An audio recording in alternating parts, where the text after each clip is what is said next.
திருவண்ணாமலையில் மேல்மா சிப்காட் விரிவாக்க திட்டத்தை எதிர்த்து சிப்காட் நில எடுப்பு அலுவலகத்தில் விவசாயிகள் உள்ளிருப்பு போராட்டத்தில் ஈடுபட்டதால் பரபரப்பு ஏற்பட்டுள்ளது. திருவண்ணாமலை மாவட்டம் செய்யாறு அடுத்த சுற்றுவட்டார பகுதிகளில் உள்ள 11 கிராமங்களைச் சேர்ந்த சுமார் 3174 ஏக்கர் விளைநிலங்களை மேல்மா சிப்காட் விரிவாக்க திட்டத்திற்காக தமிழக அரசு கையகப்படுத்தி வருகிறது. இதனால் விவசாயிகளின் வாழ்வாதாரம் பாதிக்கப்பட்டுள்ளதால் சிப்காட் விரிவாக்க திட்டத்தை கைவிடுமாறு தொடர் போராட்டத்தில் ஈடுபட்டு வருகின்றனர். மேலும் போராட்டத்தில் ஈடுபட வந்த விவசாயிகளை போலீசார் கயிறு கட்டி தடுத்ததால் வாக்குவாதத்தில் ஈடுபட்டனர்.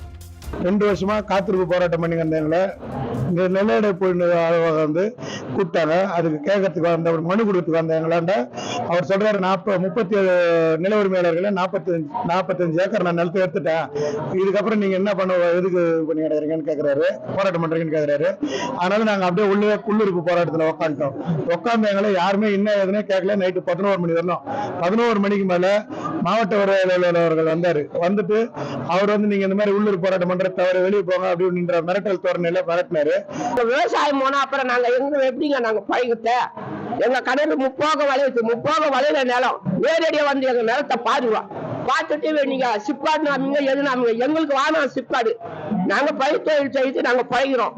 நாங்க போயிடுறோம். என் முளைக்குட்டி எப்படி பழிக்கும்? நான் 70 வயசு ஆகுது, நான் போயிடுறேன்.